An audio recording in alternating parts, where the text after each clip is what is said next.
call, please. Commissioner Hoffman, Present. Commissioner Asper, Present. Commissioner Heinzerling, Present. Commissioner Lamore, Present. Commissioner Wenzel, Yes, present. Commissioner Swartout, Present. Commissioner Moore, Present. Commissioner Levens, Present.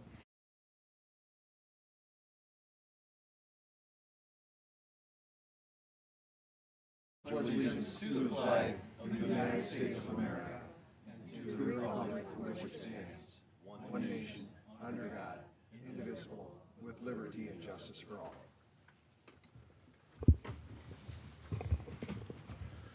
We'll now move into our opening prayer. Dear Lord, thank you for this opportunity to meet together this evening.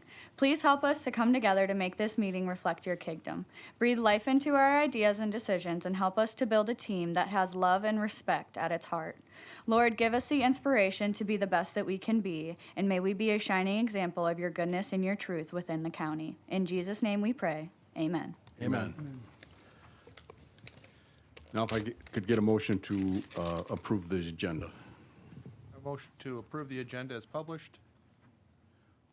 Second. Moved by Levin, supported by Lamore. Any questions on the agenda? Roll call, please. Commissioner Asper, Yes. Commissioner Heinzerling, Yes. Commissioner Lamore, Yes. Commissioner Wenzel, Yes. Commissioner Swartout, Yes. Commissioner Moore, Yes. Commissioner Levens, Yes. Commissioner Hoffman. Yes. Motion carries. Our next agenda item is approval of the minutes from January 20th. If I could get a motion to approve the minutes. Make that motion to approve the minutes and waive the reading. Moved by Levens, supported by Swartout. Are there questions, additions, corrections to the minutes? Hearing none, roll call, please. Commissioner Hoffman, Yes. Commissioner Asper, No. Commissioner Heinzerling, Yes. Commissioner Lamore, Yes. Commissioner Wenzel, Yes. Commissioner Swartout, Yes. Commissioner Moore, Yes. Commissioner Levens. Yes. Motion carries. We now move into our first round of public comment. Are there citizens who wish to address the board tonight?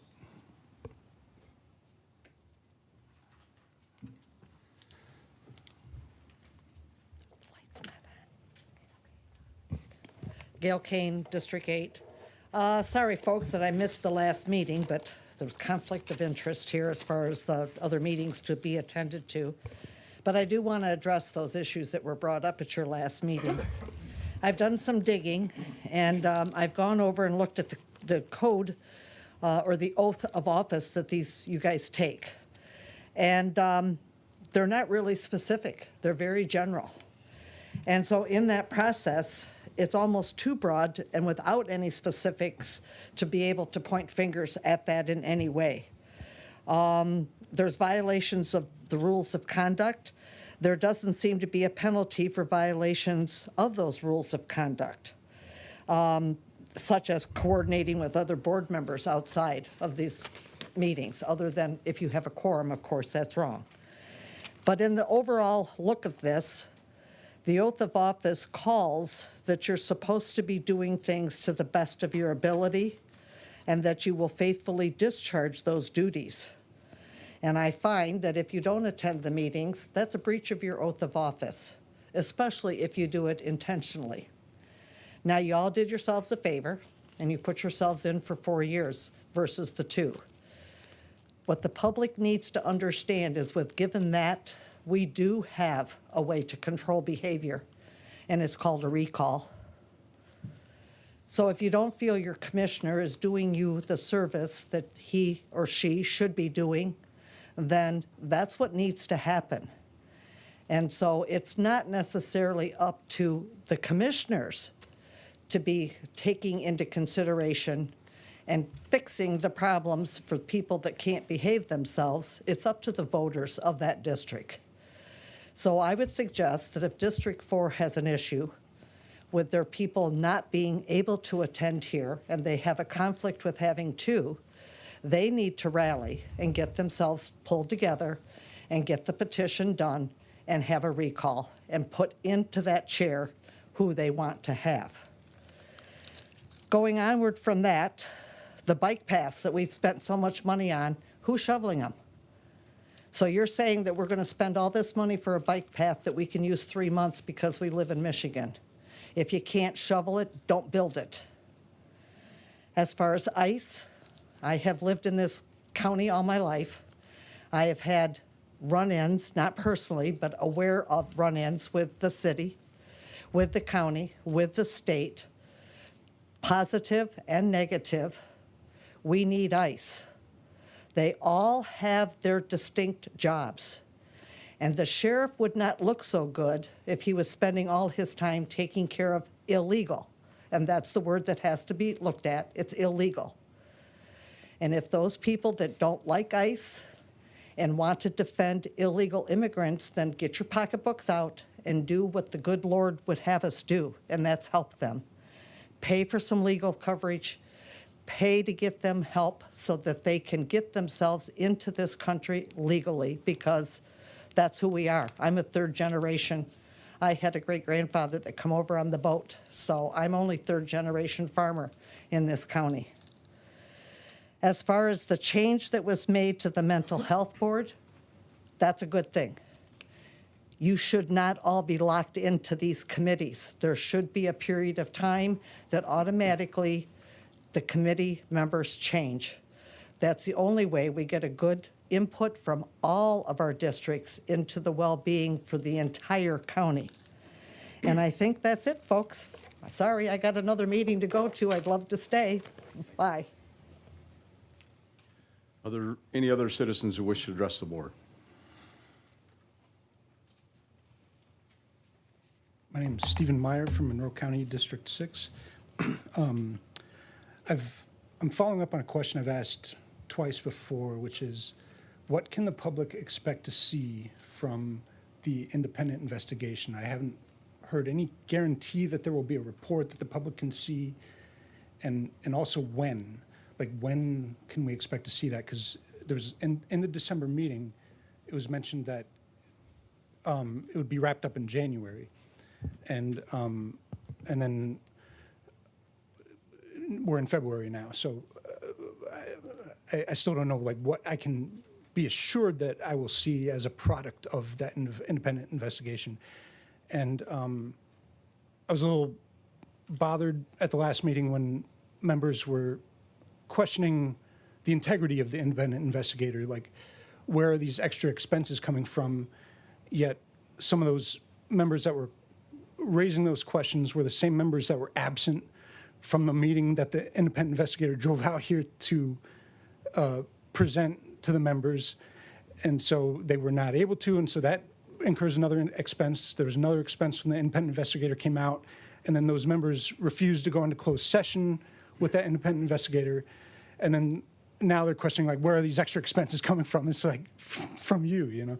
And also, I just had a broad question, which was, I really appreciate now that the agendas that are posted to the public show these suggested action items, but I kind of wonder, like, where, suggested by whom? Where do those suggestions come from? And I guess that's it. Thank you. Does anyone else want to address the board? Seeing none, we'll move on. We have no resolution, special tributes, and presentation. We'll move into finance matters.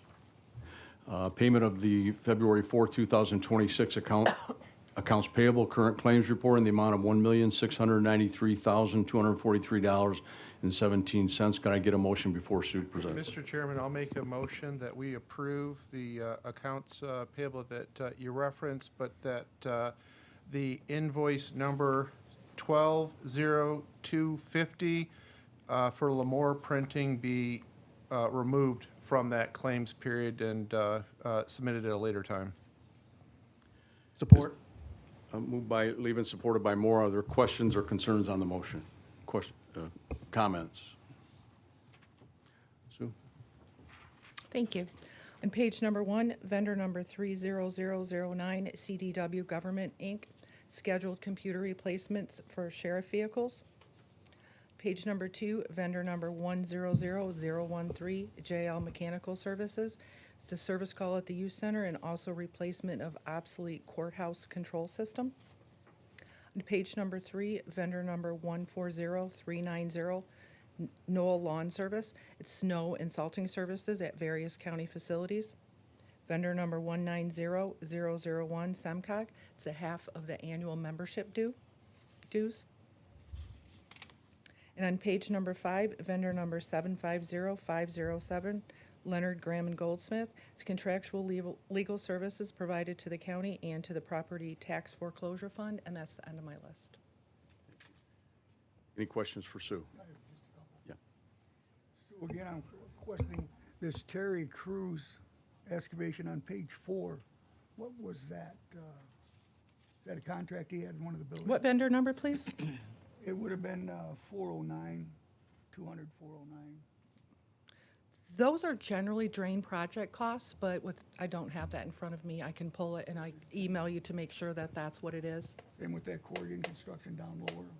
I'm sorry, which? At 0405. I'm sorry, could you repeat that? That one's down on, the number's 720-405. Again, that's Corrigan Construction LLC.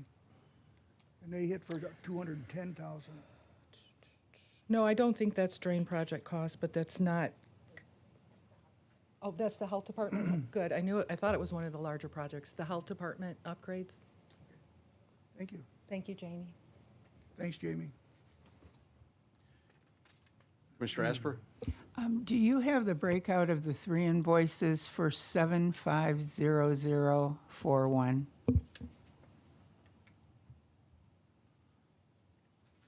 For Bodman, that it does match the worksheet that was attached in the last packet. Okay, So those are through December services, I believe, all right. if that's helpful, but I can email that to you if you No, need it. that's helpful, thank you. Okay.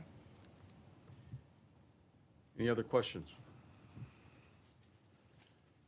Thank you, Sue. Roll call, welcome. please. Commissioner Heinzerling, Yes. Commissioner Lamore, Yes. Commissioner Wenzel, Yes. Commissioner Swartout, Yes. Commissioner Moore, Yes. Commissioner Levens, Yes. Commissioner Hoffman, Yes. Commissioner Asper. Yes, Motion carries.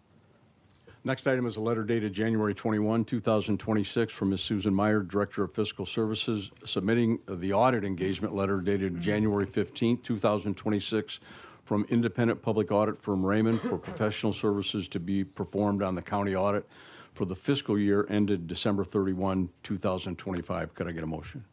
So moved. Moved by Lamore, supported by Huffman. Are there questions on this motion? Seeing none, roll call, please. Commissioner Lamore, Yes. Commissioner Wenzel, Yes. Commissioner Swartout, Yes. Commissioner Moore, Yes. Commissioner Levens, Yes. Commissioner Hoffman, Yes. Commissioner Asper, yes, Commissioner Heinzerling. Yes. Motion carries. Thank you. Thank you. Next, moving into the consent agenda, item number 1, approval of non-claims. Letter B, check register dated January 23rd, 2026, in the amount of $332,081.83. Letter B, check registered dated January 30, 2026, in the amount of $466,336.32. Could I get a motion, please? Moved by Swartout, supported by Huffman. Are there questions on this motion? Seeing none, roll call, please. Commissioner Wenzel, Yes. Commissioner Swartout, Yes. Commissioner Moore, Yes. Commissioner Levens, Yes. Commissioner Hoffman, Yes. Commissioner Asper, yes, Commissioner Heinzerling, Yes. Commissioner Lamore. Yes. Motion carries. Next, moving into communications, a letter dated January 28, 2026, from Mr. Jason Berry, Community Planning and Engagement Director, submitting the proposed updates to the Dundee Township Master Plan for review and approval of the county planner's recommendations. Could I get a motion for this? Support. Moved by Huffman, supported by Swartout. Are there questions on this motion? I have one question. Is this pertaining to something on the edge of the data center?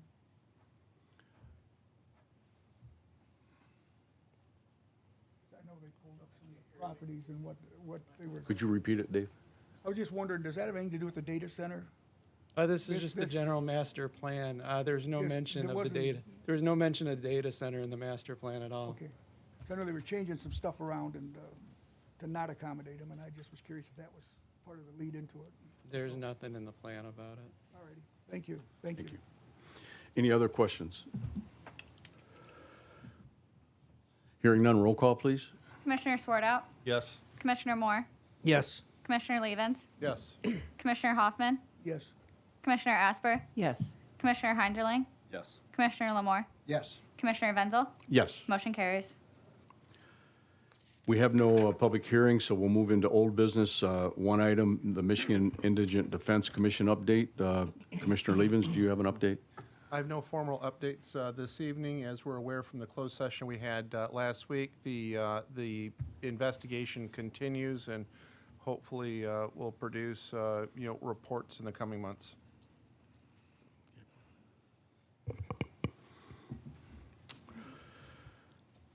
We'll now move into new business, pension amendments for collective bargaining units. A move to authorize, not authorize staff and labor council to open negotiations for the specific purpose of amending the pension benefit for the following bargaining units: TPOAM, public health nurses, POAM, district court, POAM, district court supervisors, TPOAM, friend of the court, TPOAM, district court probation, TPOAM, family court, TPOAM, youth center therapists, and TPOAM general. I make that motion. Second. Moved by Levens, supported by Lamore. Now, are there questions or concerns or comments? Commissioner Swartout. Was there any evaluation done to see the impact on our budget to do this? I thought we were supposed to have some kind of That was, evaluation first. Ongoing thing that we've had in the past, and as you recall, the price that we're experiencing trying to close the pensions is actually more to the taxpayers trying to close it than continue the program, especially with the different tier, the county match for the defined contribution. So if it comes right down to dollars and cents, the plan going forward is actually to a lesser expense than it was to continue our attempt to close the system. Added to it, the policy challenge. I spoke with the county clerk this past week, who indicated maintaining staffing, our retention. So, recruiting and retention is at a deficit in this county. We're facing a serious crisis. We've had numerous reports of deputies leaving to other places with a pension, the different departments in this county. So to cut right down to it, it's going to be ultimately a savings that's going to make the county in a better place to recruit great talent and keep them. Any other questions? Commissioner Asper. I've always appreciated your rhetorical skills. We did not get a cost analysis, and what we did get from it partially, I believe that it could be argued that we really do need to have another actuarial analysis to do the 8% rather than say 10 to 12%, especially in this economy. That's why you're coming back with favorable numbers, is because apparently the actuary has come back with the 8%. The other thing is, as far as saying, that we have these losses or we can't hire anybody, I believe it's roughly at 6 to 7%. That's where everyone else is. We talked about that already. We can go ahead and do an auction among all the different counties and, keep raising, but that's not going to help things. So I really don't think that either of the things that you said really give us what we need. We do need a full cost analysis. This is huge because this is involving all of these different collective bargaining units. And I just really feel like, you're saying this is going to be cheaper to the taxpayers. A big part of this has to do with what our economy does going forward. And I just think there's, especially since previous percentages have been much higher of the cost. I think this was a little bit of maybe cherry picking, I don't know. But I'm not comfortable with this without a cost analysis. I'm also not comfortable with this, that it was added on after our agenda meeting on Thursday, after it was found out that Mr. Bosonic wouldn't be here, who I rely on for his opinion on various things here. He has way more experience. He has way more years handling this kind of thing. And I would want to hear what he has to say specifically with regarding this. But without a cost analysis, we're going back to the same thing we did before, which was to say, oh, we're going to give this amount to these people. We never found out how many people it was going to be. We had no financial information brought to us. My responsibility is fiduciary for the taxpayers. And I would like to believe that that's true, but I don't believe it is from what I've looked at and from what we've discussed previously. I think this was not a good thing to put this in after the agenda meeting when it was found out that Mr. Bosanic wasn't going to be here, too. I think that was not really a good move. All this stuff has come up later, and we asked you guys not to do this, that, we had like such a scrawny agenda on Thursday that we actually suggested we not have a meeting. And now look at our agenda. So I'm just, I'm really concerned about, that's why I sit at this end now instead of sitting in the order of the districts. We've got to shove her down to the end because she's making too many comments. So, Mr. Chair? Yeah, Commissioner Levens. Commissioner Asper appreciates my rhetoric, and I love that accolade. Maybe she'll also appreciate my reading comprehension. This motion isn't to make a decision today. It's to authorize staff and Labor Council to open for the purpose of coming back to us with those numbers. So all that wonderful filibuster is actually in the motion to have them go out, do that collective bargaining, and come back to us as we have with every other contract to give us those options. So I appreciate the comments, but if you read the motion, you would see that all you had to say was actually what we're doing. We're directing council to go in there, get those numbers, and come back to us. So with that, I call the question, Mr. No, Chair. I still have a comment. I've called the question. I don't get to have a say, huh? Mr. Graham, can you help us on this? We should let all commissioners have whatever comments they want to make. Commissioner Moore? But actually, Mr. Graham, when you call the question, isn't that a parliamentary call to vote? Well, it's a call for the vote, but it's, in my view, it's just. I didn't ask for your view. I asked for what a call to question meant. It's a suggestion to. I appreciate your suggestion, but what does call to question mean? Would Commissioner Levens allow me to speak and withdraw his call to motion? Is there something that I'm going to say I'll withdraw. Okay. I just have a few issues with this because, one, I think Commissioner Levens, that when you open a closed negotiation, it's more than just, hey, we're going to go get some numbers. We then do have to negotiate until that's closed again. We went through this with the police officers. In the past, when we switched the type of contributions we went through, I think we studied that with an actuary, cost analysis. That took about 18 months.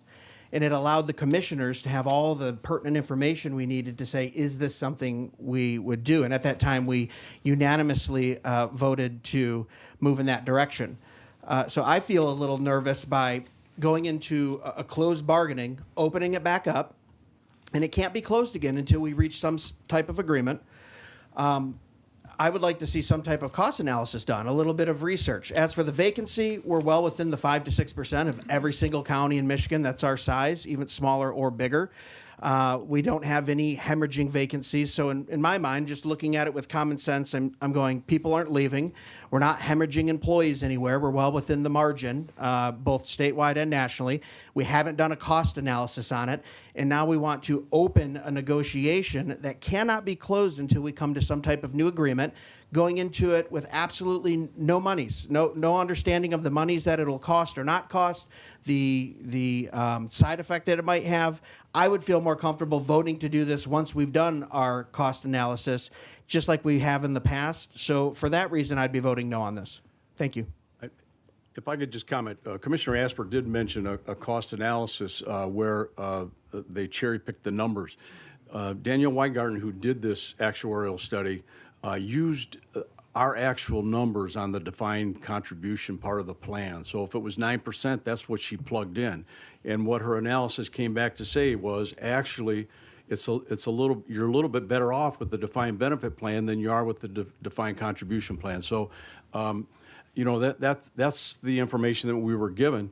Also, everything is negotiable, and I'm not going to get into what we discussed in closed session, but from what I've been told by the experts, I don't think it's going to put our county in any kind of financial risk that's being stated tonight.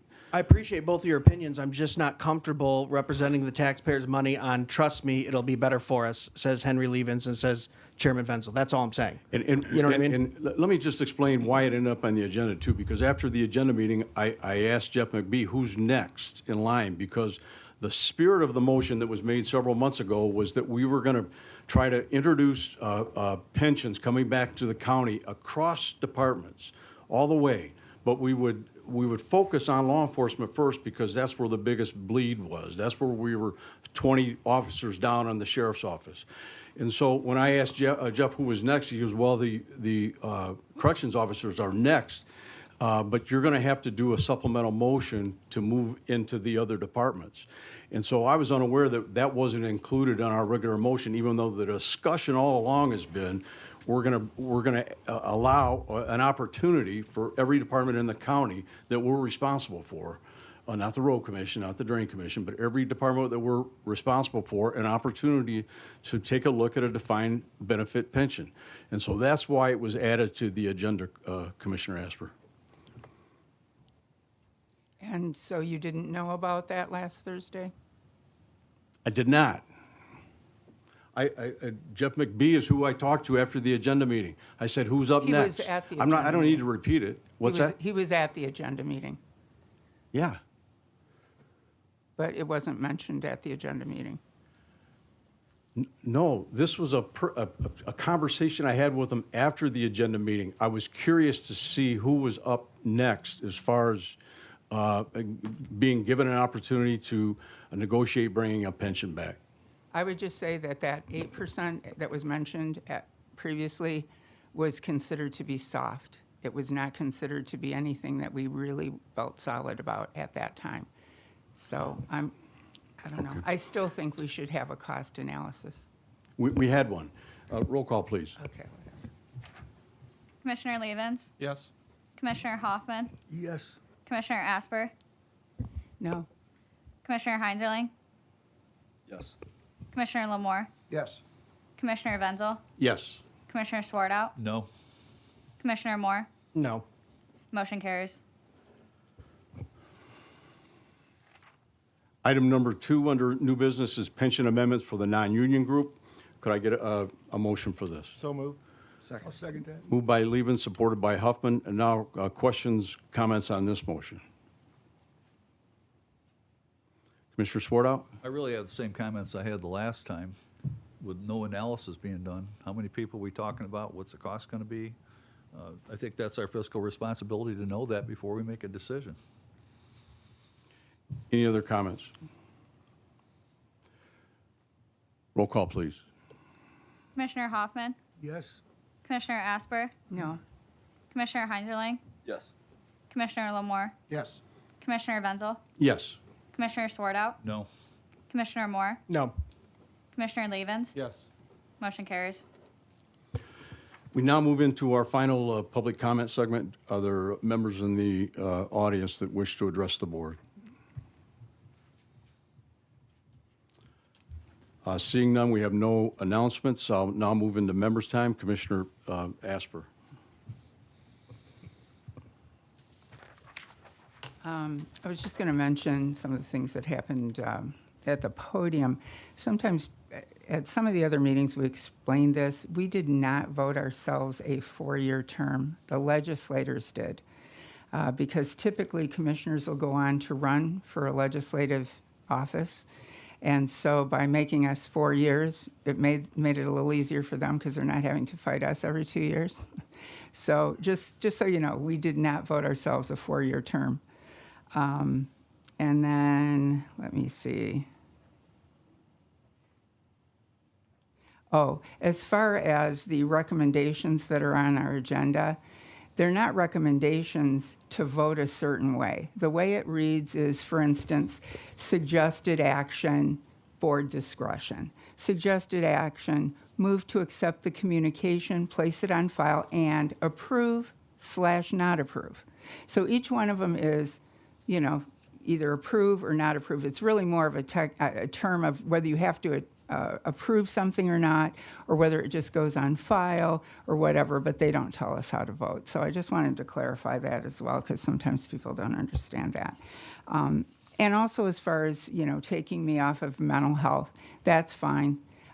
What ended up happening was I was on 3 boards, like each other commissioners normally got 3 boards that they appoint, you know, and serve on. And now I just have 1 board, so I can focus on that. That's Ageways. So I just have 1 board. And I suppose that just kind of goes along with me speaking out a little too freely. Commissioner Moore? I guess on the looking at the pensions for all the employees, I would just say this. So you have to do 2 things when you're on this board. You have to look short-term and you have to look long-term. And even though we have actuaries or we have suggestions that would say, in the short term, if you switch this plan, it could be a little cheaper year over year. I don't think there isn't anyone in this room that doesn't understand what the word pension means, which means once you stop working for your employer, you are still getting paid. Now, it's less than what you were earning while working, but in this case, the county would still pay those employees. And the current plan we have now could be a little more expensive year over year, but in a 15, 25, 30-year run, probably when I won't be here, we will be saddling those commissioners with a bloated budget that will have millions of dollars being paid out in pension, much like the Road Commission was in the early 2000s when their budget was $25 million and $23 million of it was going to pensions. So we got $2 million on our roads. That's since been fixed, and by some work by actually Henry Levens on this board when he was here. Jason Shepard, you guys, Dave Hoffman, you guys went through that, and they fixed it. My concern and my surprise is those gentlemen that I just mentioned are kind of voting for the same thing for the county. And I got to believe that they're smart enough to know to look out 25, 30 years into the future and go, can we sustain this in 2045? We can sustain it probably for the next 15 to 20 years, barring there's no emergencies or anything that have to happen to a rainy day fund. But part of being fiscally responsible is not just saying, do we balance the budget this year? It's also, is it going to balance in 20 years, in 25 years? And I know it sounds mean to sit up here and go, why don't you want to give the county employees pension? Shame on you, Greg, right? But I also have to look at all the information. Are we hemorrhaging employees? No. Do we pay appropriately? Every single study we've done have said not only do we pay appropriately, but we're probably above average in most areas. Do we have needs and concerns at the police officers union or the sheriff's office? Excuse me. We do. On average, with every other single county sheriff's office in the nation. It's a national problem. It isn't like Monroe's so cheap that we don't pay our guys right, or they don't want to stay here because of the plan, or man, the sheriff's just mean. That's not the case. So when I look at those things, common sense tells me, well, I don't know if spending more money in the long run, and in my estimation, possibly putting us into a pretty tricky financial situation 20, 25 years down the road, is enough to open these negotiations. And that's what I just wanted to publicly say, so maybe the people listening or the people watching or the people here would understand my reasoning. And if anyone wants to talk about this to me afterwards, I'd be more than happy to discuss it with you. I'll pass. Commissioner Swartout? Commissioner Heiserling? I'll pass. Commissioner Levens? Thank you. I attended the first community mental health meeting this past week. Of course, it's the first meeting, so there's a learning curve. One thing that was mentioned, and part of the role of being that designee, is to be a conduit, to come back. You know, we serve on these different boards. You know, Commissioner Lamore serves on the pension board, so he'll probably educate us when it's his commissioner's time on how this isn't kicking the can for the pension, but you're investing. And when those retirees, you know, receive their pension, it isn't cutting a check from, you know, whole cloth. It's an investment and getting a return on something that's been invested for decades, but then I'll leave that to Commissioner Lamore to expound upon. But one thing that did come up at the Mental Health Board to make the folks here aware is they're considering a millage. And I expressed you know, my concern for that, because we've witnessed already different groups seeking a millage, whether it's the community college and others. And I candidly expressed my concern because I don't think there's an interest right now, as people are struggling, doing their different things, of having another tax. And quite candidly, I'm just going to say it pointedly to the taxpayers out there, I'm not going to support any new millages this term. I'm just not going to do it. We got to live within our budgets. We have those numbers. Every worthy cause is noble and just, but we don't have those dollars to do it. The farmers, can't, have this hoisted on them. The small business people and the rest. I mean, a millage has real impact. And just one last thing, I don't want to, filibuster this, but every time a group has their millage, they always have this fictive, this millage is only going to cost the average homeowner of a $100,000 home $30. Well, I'd love to find that $100,000 home to buy and have my family, because I don't think there's a habitable home in Monroe anymore for $100,000. I don't think that was the number 10 or 15 years ago. The average home in Monroe County is double, if not triple that number. So these are disingenuous numbers. They tell you, well, this is only going to cost you $100.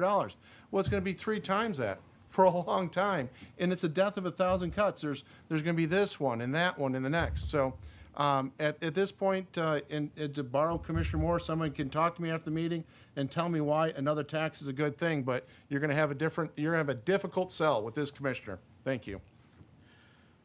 Commissioner Hoffman? You guys are getting me scared over here. But I will say one thing, the county is not shaky. It's very sturdy and very strong. And we just got to keep up with the times. And I'll tell you what, the way the revenue's climbing on our tax base, these places keep coming. The Gordie Howell's going to open up. This place is going to blossom with different types of construction picking up. Look at the phone deals. That's going to be unheard of. I was talking to some fellas the other day over on the other side in the county over from us. Just one little small fire department got over $7 million. I mean, I know they talk a lot, but this is all coming to reality. And I mean, it's coming to our area. So our revenue is going to keep climbing. And if we can't take care of our employees, I know I work in construction every day and I see what's going on. It's not we're planing out and going down. We're continuing to climb. And our revenue's continuing to climb. That's all I can say. Thank you. Thank you. Commissioner Lamar? Thank you, Chair. Vice Chair? As Commissioner Levens mentioned, I am our delegate to the Retiree Pension Board. And I can tell you, we have some fantastic people on that board. They do their due diligence. And what I mean by that is, if there's somebody that's underperforming, if there's a group that's underperforming, we call them in. We have them explain what's going on. Why aren't you performing as well as we expect you to perform? I can tell you, we just did this past December when we met. And the explanation was good enough for us to continue on with them because they felt that this investment is going to be better for the county than it is not for the county. So I'm telling you, there are good, trustworthy, very knowledgeable financial people on that board, and I can tell you the county is in great hands with them now and in the future. And if we don't invest in our employees now, when do we? And I can tell you that a pension is a good investment in our employees. It makes them feel that they're welcome here. It makes them feel that they are wanted here. And I can tell you, there's been numerous times where we train these employees and we just watch them go somewhere else. And it's not just deputies. So I think it's a great investment. It's something that we need to negotiate and make sure that they're taken care of. And I can tell you that from my experience on the pension board, we're in great hands. And that's all I have. I'll just make a few comments regarding reintroducing defined benefit pensions to all the groups across the county. I truly do believe that it will help with recruitment. I think it'll help us retain employees. I think it will create loyalty. When defined benefit pensions were taken out, what it actually did is create a tiered system where you had some people that still had their pensions, those that had seniority and longevity in the organization, and those coming in not. And I think that's part of the reason, at least for law enforcement, that we were losing many of the deputies because they were going to jurisdictions that offered a defined benefit pension. So again, this idea, this opportunity that we could reintroduce defined benefit pension to the different groups, all has to be negotiated, and we'll see how it goes. With that, I will adjourn.